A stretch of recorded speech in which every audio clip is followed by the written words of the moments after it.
Welcome back, tribe. It's your girl Michelle here today or tonight or whatever time of day it is. I don't even know. It's like that weird period between afternoon and nighttime, and it's been raining all day, so it just feels like nighttime. So we'll just say tonight we're gonna be covering 3 horror movies that I have watched recently on streaming services. So sit back, relax, grab some hot chocolate if you have any, drink it for me because I'm out, and get ready. First up, we have The Wailing. Now this is a 2016 film. I believe it is a Chinese film, okay? I really didn't do much research because honestly, I'm just gonna give you my opinions on the films. I didn't like dive in like I did with the Exorcist franchise and like immerse myself in the facts this time. So I do apologize if I get any of this wrong. Feel free to correct me down in the comments. I wasn't sure if it was a Japanese film or a Chinese film. The content of the film leads me to believe that it is a Chinese or Korean film. We'll get into that in a moment. But yeah, but needless to say, it's a foreign film.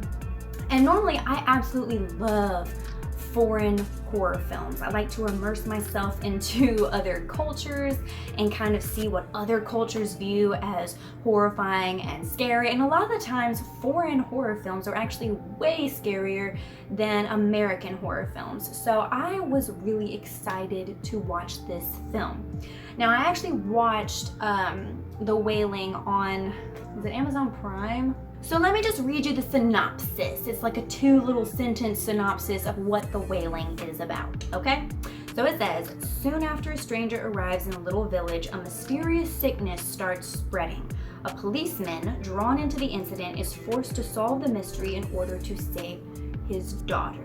Now, if you look on IMDb, Rotten Tomatoes, all these different websites, you're gonna see that it ranges right around the middle. It has some good reviews, it has some horrible reviews, and I feel like, yeah, I feel like it kind of belongs in that middle grade area. There were some parts of this movie that were very disturbing. There were some parts of this movie that were very almost humorous, and I wasn't sure if they were meant to be humorous. Like, don't get me wrong, there were moments throughout the movie where there's like little sparks of humor at the beginning. The main thing about this movie though that kind of irked me was the fact that it was so fucking confusing because it starts in one direction and then about halfway through the movie you're kind of led to believe that there's this twist to the story and that, you know, you've been thinking the wrong thing this entire time, and the story is actually like bass backwards, right? And and then your brain starts leading you off into this new direction that has been presented of, oh my god, we have been bamboozled, so now we're over here. But then it all circles back around, and in reality, the first presumption that you had was correct.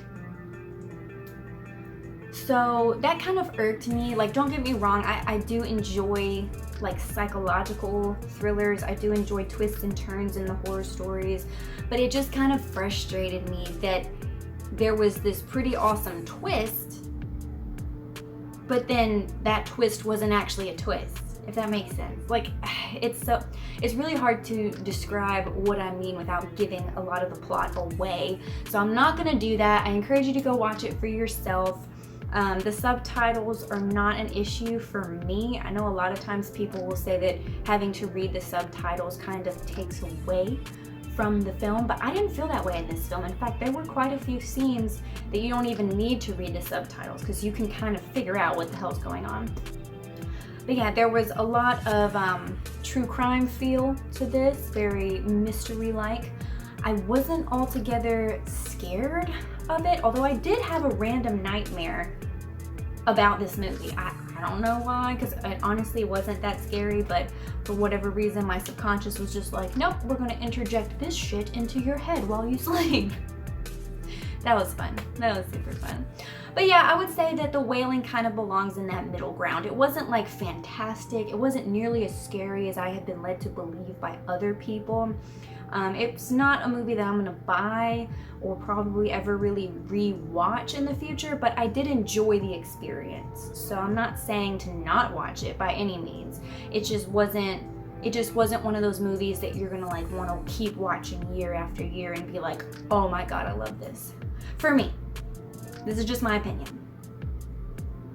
Disclaimer.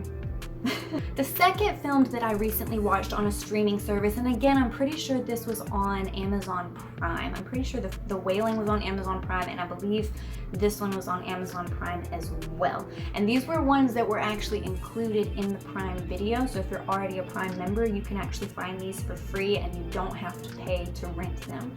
So the second one was called The Taking of Deborah Logan. Now this is a 2014 film, so it's a little older than The Wailing, but I had actually never heard of this film before, which I find weird. I had never heard of this film until I started watching, I believe her channel is called Possessed by Horror. I will link her down below because I love her movie reviews. But I had watched her video about found footage horror films and why they're so awesome.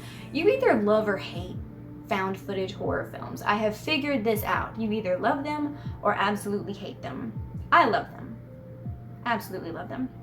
But depending on your opinion, you may or may not like this.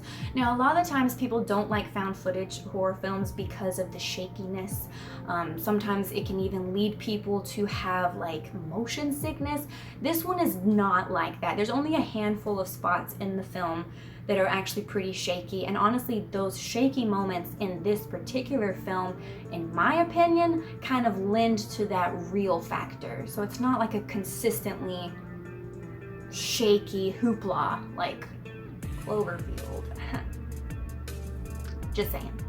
So let me read you the synopsis. It says, an elderly woman battling Alzheimer's disease agrees to let a film crew document her condition. But what they discover is something far more sinister going on. So again, if you look at IMDb, Rotten Tomatoes and stuff like that, this one actually has low to mid-range ratings, a lot of low ratings, which I actually don't understand why. In my opinion, this was actually like a cute little gem, and I know it's weird to describe a horror movie as a cute little gem, but I was actually like thrilled that this movie wasn't as bad as I thought it was gonna be, if that makes any kind of sense. Now, because this film has a build-up period like most found footage films do, where they're like trying to shoot this documentary, there are some slower portions to the movie. There are, but honestly, there was no part of this movie where I felt bored. Now again, y'all have to remember, I'm obsessed with all things demonic possession and exorcism type of films, so this one had my interest immediately regardless. Like, there was, even if it was a slower film, it was gonna probably have, like, keep my attention going. So if you are not obsessed like I am with that topic, then you might find some of the beginning of the movie to be a little slow, but once it kicks off, and I thought a lot of the little like jump scares, there are some jump scares to this film, but I felt like they were tastefully done. I felt like they weren't overdone, because a lot of the times when a movie does jump scares, they just do it to hell and back, and by the end of it, you don't really feel that scared, and yet you feel like you just had a heart attack, because it's like, God, could we just have a moment without the jump scares? There was some really good creep factor to this film. There was some mental illness and elderly representation that was actually done pretty well, in my opinion. I know some people probably feel like, kind of linking Alzheimer's and mental illness to demonic possession might be offensive, but this movie didn't do it in an offensive way. Like, it didn't portray the illness as the demon. It was more like the illness with the deterioration of the brain was allowing the evil to enter. If that makes any kind of sense. I kind of touched on this whenever I did the book review about The Exorcist and Legion especially. So if you want to hear me rant and rave about that more, I will try to put a card or link somewhere in here to where you can go check that one out. But yeah, I feel like this movie was pretty tastefully done. The only complaint I had about the taking of Deborah Logan was the simple fact that towards the end, at the like climax of the movie, there's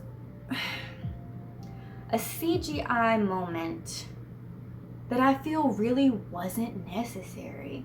Like, don't get me wrong, the CGI part was done very well, and in my opinion, it was a CGI triumph because it looked really real to me. Like, it looked really good.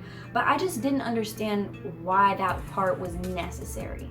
I just felt like it pushed the story past the threshold of, oh shit, this could be real, into like fantasy land. Like, in my opinion, it just kind of went over the top, and it kind of irked me a little bit because before that moment, it was getting so real and raw that, you know, it was like within the realm of possibility. But then after that moment, it was like, oh, this is like the fakest shit I've ever seen. But it wasn't bad. Like, I'm not trying to say the CGI and the special effects were poorly done. They were very well done. So if you like that sort of thing, you will definitely enjoy this moment in the movie. I just didn't really feel like it was necessary to like prolong the creep factor or to make the film scarier in any way. But that's just my opinion. Again, that's just me. And last but not least, we have the Blair Witch Project. Some people call it the Blair Witch Project #3, just because technically it's like the third in the franchise. This is a 2016 film as well. I don't know what to say about it. Also, I believe this one is also on Amazon Prime, but it may actually be on HBO Max. So if it is on Prime, if you're a Prime member, again, you should be getting this one for free, because I didn't have to pay for any of those because I'm a Prime member, so woohoo! But anyway, Blair Witch Project #3. This movie, I'm gonna say this and it's gonna sound so harsh. This movie has no point of existence except to kind of prolong the initial movie's success. I don't know if that made sense, okay? Blair Witch Project 2016, #3. In my opinion, it's #2 just because this, like, the actual Blair Witch Project 2 made no fucking sense. Like, it was like Halloween 3. Like, what the fuck was the point? We don't know.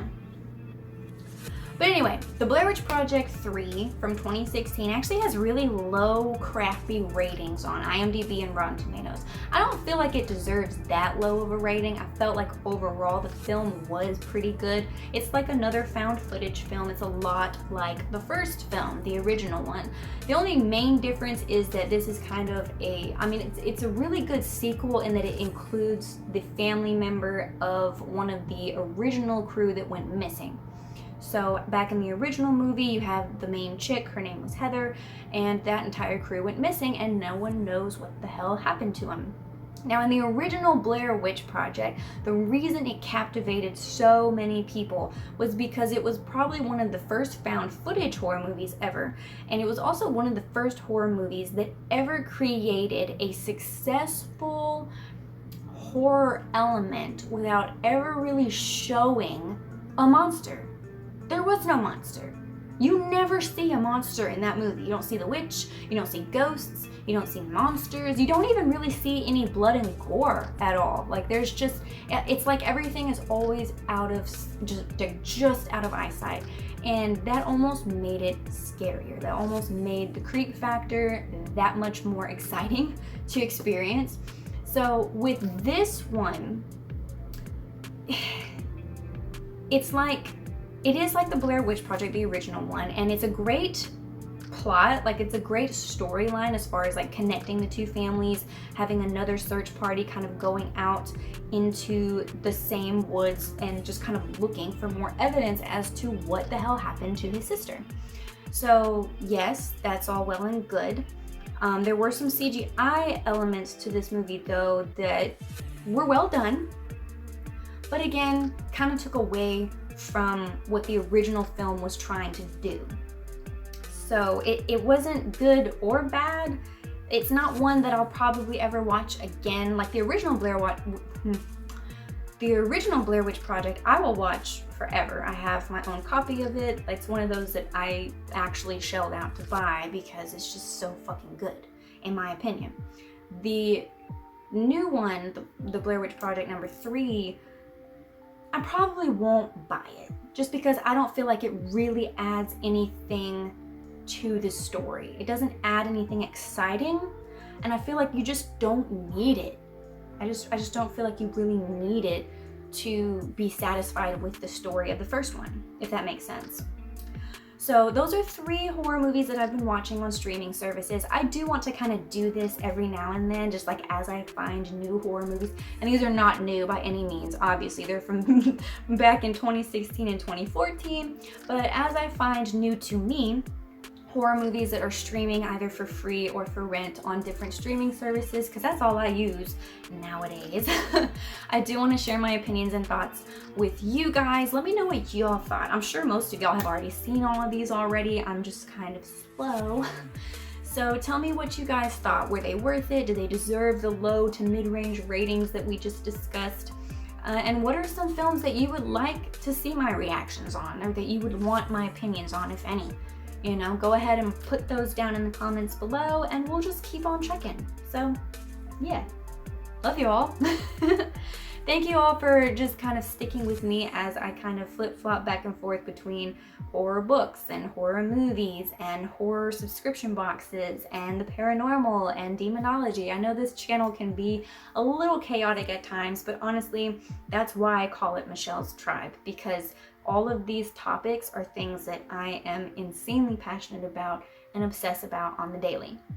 So I hope you guys are enjoying the random changing of topics here and there. I know I am. That's because I'm kind of bipolar to begin with, so there's that. But yeah, I hope you guys are enjoying your days, whether or not it's been rainy like it has here or sunny and shiny. I will look forward to seeing you guys in the next video.